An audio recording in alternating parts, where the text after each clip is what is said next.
The Big 12, under the direction of Brett Yormark, is no longer the Big 12. It's changing its name. This is Locked On Allstate 12.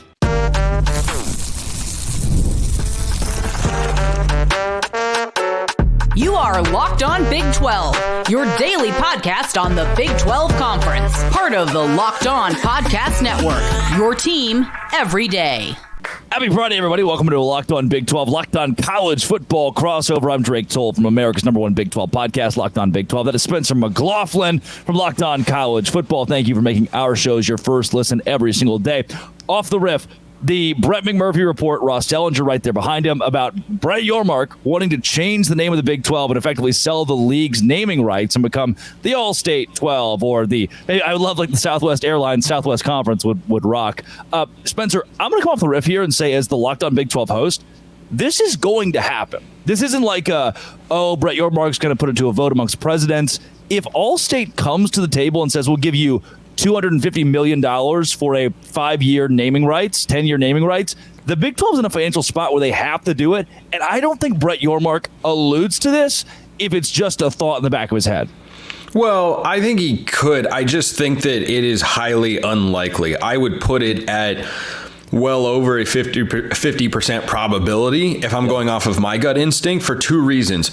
Number one, when have we been in the habit recently of maintaining traditions of college football? That's the first thing. Sure. And the second thing is, when the almighty dollar is in play, how often have college leaders, athletic directors, president, whoever, gone away from the money, said, more money? Nah, we're okay. We're good. We're not going to pursue that. We don't need it right now. And then you couple that with the fact that the Big 12 is facing a financial deficit compared to the other leagues that they're, already behind. And I don't think that you can afford not to do it. Like, no matter how small of a dollar amount it is, it's still in the millions of dollars per school. And that's a hard sell to go back to your league and say, hey, I know it could have gotten you another $2 million for your athletic department or whatever the number comes out to per school. It's not some big number.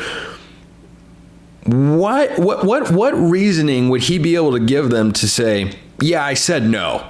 Right. I said no, because the conference, which would still be referred to as the Big 12, by everyone. No one were like, obviously we'd have, Allstate or whatever company it would be, the Shake Shack 12, whatever you're looking for and whatever you're trying to pursue. Like, that's all good and fine.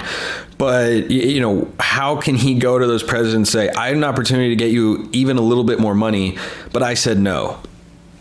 I just don't see that taking place. So it's strange. It's odd. My first reaction was why? My first reaction was, why would you possibly do this? But then I thought about it more and said, you know what? Anything you can do that in the grand scheme of things is not actually very consequential to close the media gap, even if it's a small amount, I think you have to do it, because what's the alternative? Keeping the gap as big as it is? I just don't see it, because this is how much it would be right now, but how much would the next one be if the Big 12 or whatever conference it would be called? What if that, really starts to take off and grows in valuation? How much would the next naming rights be worth? The John Kurtz take on Twitter. John Kurtz is a friend of the program, been on a couple times. A lot of people who listen to this show or any college football show know the name. Says, I guess my question to the people that really hate this, and here's where I sit. If you are just it's me. I hate this. Go ahead. If you are slamming your head against your desk going, oh, no, please don't change the name. What he presses is, if you can't hit the $22 million in rev share number, you're going to start hemorrhaging players to the Big Ten and the SEC. Are you cool with truly becoming a minor league by 2025-26? I don't think that the naming rights thing is going to change the Big 12 from a minor league to a major league when it comes to the Big Ten and the SEC comparison. I don't. I think that's a little extreme. However, what is the power of a name? Like, we're already calling it the Big 12 and it's 16 teams. That's a misnomer within itself. Who legitimately is going to lose sleep if the logo on the field says Allstate 12? I don't care. Like you said, this show is still going to be called Locked On Big 12. Everyone's still going to call it the Big 12. Might as well get some pocket change. Is there power in the name? There's not enough power to justify not taking the money, because what is the value? It's such an established brand, like you said. everyone's still going to refer to it. Look at Twitter, for instance. Yeah. Okay. I joke all the time on Locked On Ducks. If you want to send a mailbag question, hit me up on X, formerly known as Twitter. No one refers to it as X. That's the only... Literally Twitter.com. It's pulled up on my left. That's Twitter.com still. This is that's the only way that I ever refer to it as X, and it's a joke. Yeah. It's a joke. If I'm just talking with people, it's Twitter. Like, oh yeah, I was reading Twitter is amazing. Like when Scotty Scheffler got arrested, I wasn't talking about how X was the funniest place on planet Earth. I was saying, yeah, Twitter was hilarious. Yeah. Like it's still going to be referred to as that. That's never going to go away. And I don't think that it's quite the same as sports stadiums, because that's kind of the other comparison is a sports stadium. For example, my beloved Seattle Mariners play at what is now T-Mobile Park. 100%. I still often refer to it as Safeco Field. I don't think even the names of stadiums are quite as ingrained as the names of conferences. Yep. Like that takes so much. It just takes a lot for that to just go away. For everyone to forget that it's actually the Big 12, as long as the league exists. If we go to a super league one day and everyone just kind of joins up. Only pushback. There are 8 new teams that aren't Big 12 teams. Like when we talk about the new, like the American Conference, but they still know the Big 12. Create a new conference. We have built a new conference with the Big 12. 6 of these teams were Big 12 teams 13 years ago. You've built a different version of the conference. It's still the same conference. 10 of these teams were not Big 12 teams. 12 years ago. 12 years ago.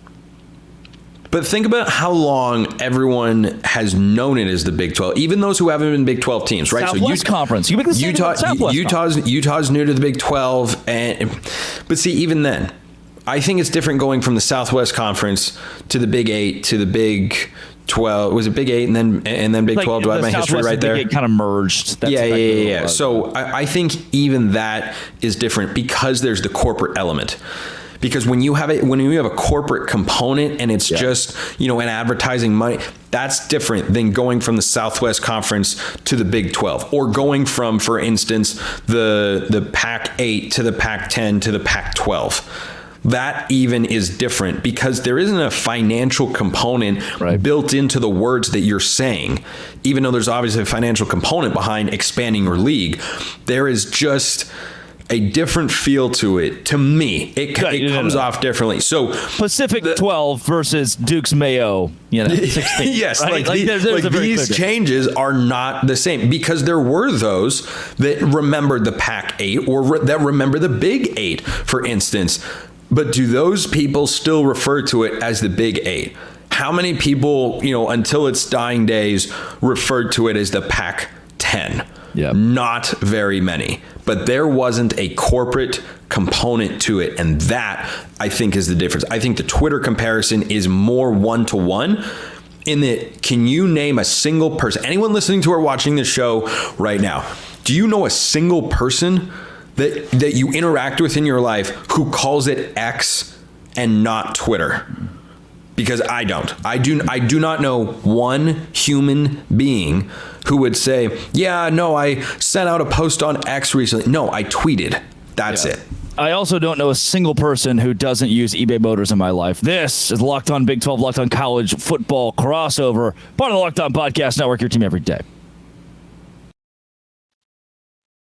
Hey, wouldn't you know it? Today's show is brought to you by eBay Motors. eBay Motors keeps your ride or die alive. Passion, drive, and patience. I've got a Nissan Maxima sitting right outside my house here in Savannah, Georgia, and it's got a plastic piece in the very bottom that drags every time I drive, and you hear it go down the road, and everybody looks at me. So I thought, I'll cut it off with a pair of scissors. Good idea? Probably not. But I go to eBay Motors and say, eBay Motors, what is this plastic piece in the bottom of my 2016 Nissan Maxima? And it says, here you go, Drake. And with guaranteed fit from eBay Motors, it's guaranteed to fit. Superchargers, roof racks, exhaust kits, LED headlights, and more. Keep your number one ride or die alive. Guaranteed fit. That part's guaranteed to fit with eBay Motors. You're burning rubber, not cash. With all the parts you need at the prices you want, it's easy to make your car the MVP and bring home huge wins. Keep your ride or die alive at ebaymotors.com. Eligible items only. Exclusions apply. eBay Guaranteed Fit. Only available to U.S. customers. That is eBay Motors. Visit them today. Spencer McLaughlin of Locked On College Football. Brett Yormark says he is willing to expand the Big 12, quote, when the time is right. This is the same guy that begged practically for this look-in clause, the College Football Playoff Committee, saying, look, hey, what if expansion in a couple years means that we're more valuable than we are now? There have been the Twitter fiends who claim to have big sources that say the Big 12 is really close to poaching ACC schools or in talks, or they've been talking to a Louisville for a long time. When Brett Yormark gives the, is it a nothing burger when your commissioner says, we are going to expand when the time is right? What is that? Is it cryptic? What am I missing? Is there a term? I guess commissioner speak would be the term. Like, what's the commissioner version of coach speak? Right. Like, coach, how do you feel about this upcoming season? Why don't you find me a single coach in college football this year that doesn't say something to this effect? Guys are working hard, practicing. We've been getting better. We're definitely not where we want to be right now, but we feel like we're moving in a direction that's going to allow us to succeed this year. Give me a coach whose spring comments don't in some way, shape, or form reflect that general sentiment. Yeah. I think but it doesn't mean that it's not noteworthy, because I think that for Brett Yormark, this is the right mindset to actually have, whether it's actually his mentality or not. Yeah. I mean, he might be completely content to say 16 teams, we're just going to sit. We're just going to go for, the next several years, and we have no plans to expand. We have no need to expand. We're going to feel this out. We're going to incorporate the newcomers, give teams a chance to really rise to the top of the conference. That could 100% be his mentality. He could also be thinking what he is actually saying here, which is, well, when the opportunity comes, whenever that may be, yeah, we'd be ready to expand, because no one knows when that opportunity is actually going to arise. Are Florida State and Clemson going to get out of the ACC, number one, at all? And number two, this year? Next year? Because if so, then what happens? I've talked on my show many times about how I think North Carolina is the key to maintaining the ACC post FSU and Clemson. If FSU and Clemson leave, the number one phone call from Jim Phillips, the commissioner of the ACC, has to be to the president of North Carolina and say, we have a plan. We can keep this league successful. Here's what we can do. Here's how much money we got in this settlement. Here's how much we're going to give to your school to help close the revenue gap. Then your second call is to Miami, but your first call is to North Carolina. Because at some level, I don't think they would ever be in a different conference than Duke. That'd be ridiculous. Yeah. And maybe they could get out of it. Maybe they couldn't. I believe, my understanding is that there are legal ties to NC State, who could become available, but they would have to kind of finagle that situation. So, and then Wake Forest is in the state of North Carolina as well. So that's why UNC, the Tar Heels, are kind of the key to keeping the ACC going in the long run. But if you're the Big 12, you have to wait for that to play out, because if the league does stay together, I don't think there's a guarantee that others would jump ship if North Carolina stays. For Brett Yormark, is there, let's say that the Big 12 stays as it is, these 16 teams for the next 10 years. Is this conference still alive in 10 years? Is the idea, if the conference just doesn't expand, can it live? Yeah.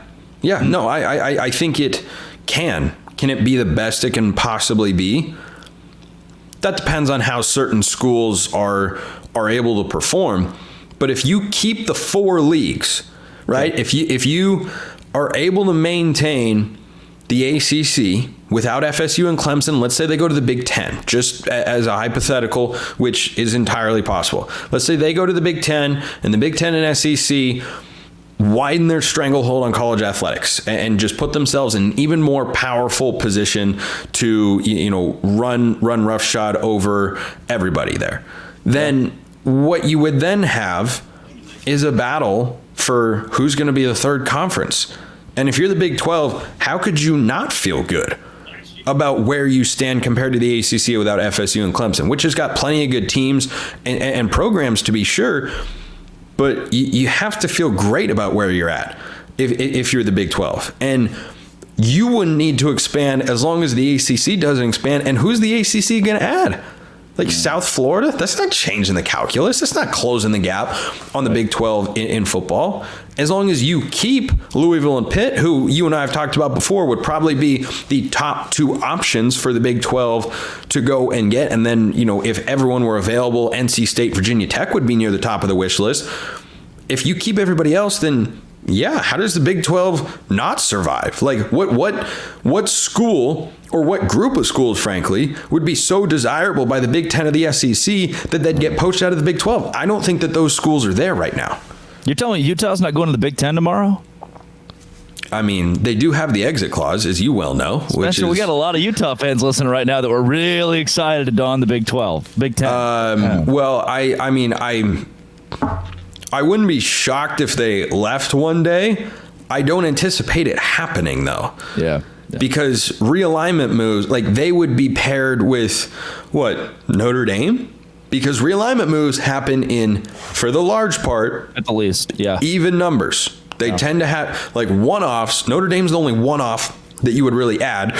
Excuse me, the ACC added SMU. But that, again, was an anomaly. Why? Because SMU just bought their way into the conference. Right. And that makes it even in all sports but football. Right. There's literally no downside to the ACC adding SMU because it doesn't dilute payments for everybody else. You pick up the Dallas market and you get a team, you get a university that is wildly committed to college athletics, to getting back to, what they had in the 80s or so before they got the death penalty, which gets more ridiculous by the day as college sports go by. But they have a commit. They have one of the top 5 most well-funded NIL collectives in all of college sports, because they want to be good. So there is no downside. The death penalty thing. They got the death penalty for doing what everybody's doing today. I don't even think the amount of money that was involved with that death penalty situation was anywhere close to the amount of money that is being doled out to kids today. I think there's a Missouri 5-star quarterback commit that was getting like a Lamborghini, or Texas kids were walking in alongside Lamborghinis. I saw that. Like, there are all these photos that fly around and you're just looking at it going, SMU got the death penalty for what exactly? Yeah. Or Reggie Bush had his Heisman taken away for what exactly? Like, what are we doing? Dave Bliss, the awful Dave Bliss, was the SMU basketball coach at the time. And what they were doing was so heinous that Dave Bliss could move through the dark of night at SM. That's how crazy different college football was then, that the football team was so bad they trumped the awful Dave Bliss. Coming up, NC State, a Big 12 program that's created some buzz on Locked On Big 12. Part of the Locked On Podcast Network, your team every day. Today's show is brought to you by LinkedIn Talent Solutions. LinkedIn Talent Solutions is where I go to find my interns. And Zach, the current intern who's putting out things on Twitter, is nails, man. He's flipping good. If you see a good tweet on the Locked On Big 12 account, it's probably from Zach, because LinkedIn isn't just a job board. You can post your job for free at linkedin.com/LockedOnCollege. That's linkedin.com/LockedOnCollege to post your job for free. You can find your very own Zach. 2.5 million small businesses use LinkedIn for hiring. Terms and conditions do apply. Spencer McLaughlin, Locked On College Football, NC State. So there's talks of this, like NC State and North Carolina, are they tied together? The way that I read the state legislature's verbiage is they are enforcing the two teams to play annually, no matter what. It's kind of like almost a no matter what clause, and like ECU's thrown in there. And they've got to play other teams in the state to make sure that they get the tourism and kind of local economic bump that comes from a major sporting event, especially football, basketball, men's and women's basketball. What I find so interesting about that is in this kind of quasi-state clause they put together, they mention NC State, North Carolina, ensuring they play every year, almost as if it's not guaranteed for the rest of time. Mm-hmm. I find it interesting that now even state legislatures are looking at conference realignment and going, let's get on the front end of this and make sure these two teams play every year no matter what. Do I think there is somebody inside the weeds in North Carolina in their state representatives like, I know North Carolina's leaving the conference, I'm going to make this happen? I don't believe that's the case currently. However, as North Carolina, the prominent brand, seems so confident that Florida State and Clemson leave that they could get a Big Ten invite or an SEC invite, the question becomes for me, is NC State a Big 12 caliber program, or does this conference go for a Louisville, Pitt, Georgia Tech. If Miami's on the table, or Virginia Tech, is NC State left off the board altogether for the Big 12 if expansion through the ACC is what happens? Well, that would depend on the priorities of Brett Yormark and how he would view potential expansion with ACC teams. Because if you're telling me I can only have 2 out of 3 of NC State, Louisville, and Pitt, which criteria are you prioritizing the most? You can make the case for whatever you would like. And well, revenue-wise, I think Pitt and I would say both Pitt and Louisville put themselves above EADA numbers, especially above NC State enough where you say, hey, if we're talking just the dollar sign, I'm not sure if NC State is a part of that list. The question... It's got to be the dollar sign, right? Yeah, I would think so. Football also generates a lot of dollar signs. Right. And if you're asking me which of those football programs I would most want to have, Pitt is third. Yeah. And you can argue whichever one you would like between NC State and Louisville. But Pitt is third. There is no doubt in my mind about that. Not that they aren't a fully capable program. We have seen them succeed. Considering the backyard brawl.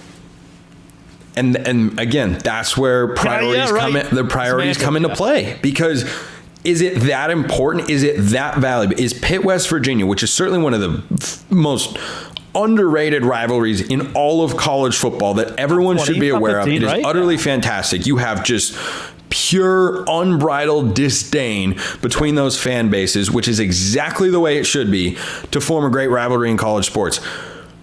Is that game, just the football game? I mean, I'm sure that rivalry exists in other sports as well, but is that one football game more valuable than bringing in a program that you feel is stronger and capable of contending in your league? Like, which of those 3 programs, at least not just in 2024, but on a rolling annual basis, do you feel is most poised to contend in the Big 12 regularly or have a chance to? I have seen Louisville's head coach play in a conference title game in 2 separate seasons, back to back at 2 separate schools. Yep. So I know that he can do it.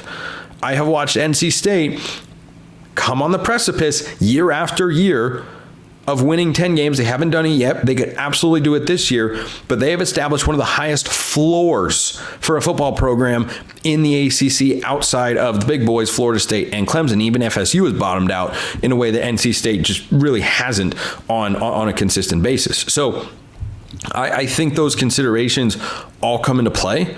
And Brett Yormark, I think you can really justify it any way that you would like. I mean, it might come down to which school makes the best pitch. Hey, we're going to, bring X, Y, and Z to the table, or we'll take X amount of a full media rights share. Like they're asking for 100%. We'll take 50%. We feel okay with that. We got some donors lined up that can fund our athletics part. We feel like that's okay. It could come down to something like that, because if you're the Big 12 and you can only have 2, look, I'm a sucker for you got to build the best football conference that you possibly can. I would go with Louisville and NC State. That's just me personally. I really like their programs. I like their head coaches. But if I'm going for 4, then I would incorporate Pitt to have the backyard brawl within the Big 12 conference and it being a league game. And then your next option, probably Virginia Tech. Yeah. Like if you were to go for 4, I think those would be your top 4 options out of the ACC in some order. I can make a case Louisville would be number 1. I would make the case myself that Louisville's number 1. They are a top 25 EADA athletic revenue school the last 20 years, and they weren't a power conference team for all 20 of those years. They bring in money in general. The Dukes, okay, Duke, Virginia Tech, Georgia Tech. Are we leaving those confidently behind NC State? Or is there a case for those 3 schools that if you want to be relevant in football, you would take any of them over the Wolfpack? I don't think you would take any of them over the Wolfpack, no. I think, Manny Diaz has got an opportunity to, prove that he's a capable head coach. He wasn't bad at Miami. I think he could actually do a pretty solid job at Duke if he's able to bring in enough talent in the coming years, which is, not the easiest thing to do. Yeah, for sure. Yeah, that is an if for the school up there in Durham. But I think that for Georgia Tech, I just haven't seen it enough recently. And yeah, part of that might be recency bias. I remember the Paul Johnson days. I remember Georgia Tech playing in BCS games. Think about that. Can we 10 years ago, I asked you, would you rather have Clemson or Georgia Tech in your conference? You're taking Georgia Tech every day of the week. Clemson was still really good 10 years ago. Clemson 2014 Clemson in like 20. That's wow. 2014. Yeah. 2021 anymore. Yeah. See, 2014 was 10 years ago. So 2014 Clemson. 2014 Clemson is just a couple years away from winning a national championship. Yeah. How about that? Go figure. 15 years ago. Like recency bias, because I talked for a long time about brand power historically. That's not as big of a thing as brand power for the last 15 years is. That's why Miami 15 years ago and Georgia Tech probably too are a shoe-in above Clemson. Today, that very obviously isn't. It's not correct. The case. So, correct. And it's the blue blood discussion in college football. Who's a blue blood? Who's that? Is very different because if you're talking like old school, look at Nebraska, Tennessee, Nebraska, Nebraska would be a blue blood. Would anyone consider Nebraska one of the major powers in college football right now? Because last I checked, they're trying to make a bowl game for the first time since 2016, 17, Yeah, I was gonna say 16. I think it is 16. Could have that wrong. I could Maybe Google 18, it real quick, possibly. Or I could just take a generic shot at Nebraska for absolutely no reason. Like either one of the two. But Matt Rule.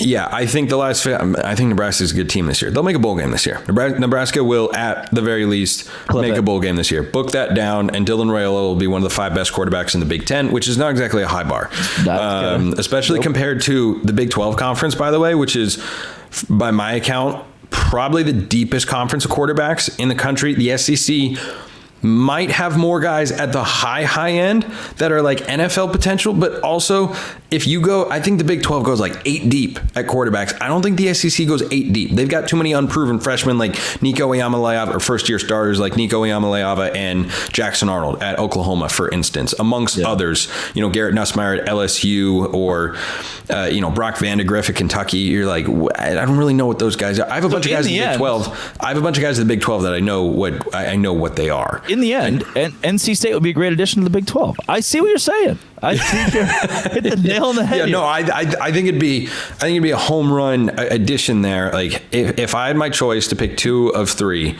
between Pitt, Louisville, and NC State, as great as the backyard brawl is, I would go NC State and Louisville. I really would, because I think that market is. I haven't looked at the television market ratings recently.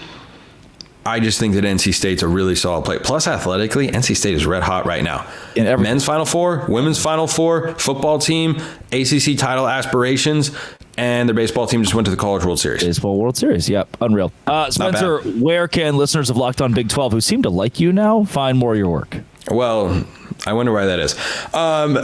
You can find me at Locked On College Football and Locked On Ducks Monday through Friday on YouTube and wherever you listen to your podcast. Anywhere you get this show that you're consuming right now, you can find my shows as well. And I believe there are at least a handful of crossover viewers, maybe some listeners out there as well. And we appreciate you all so very, very much. But if you haven't checked out Locked On College Football, biggest stories in the greatest sport on planet Earth, if you listen to that show or watch that show every day, you will be so well informed. I have more information in my head than I forgot over a 10-year period of time with regards to college football.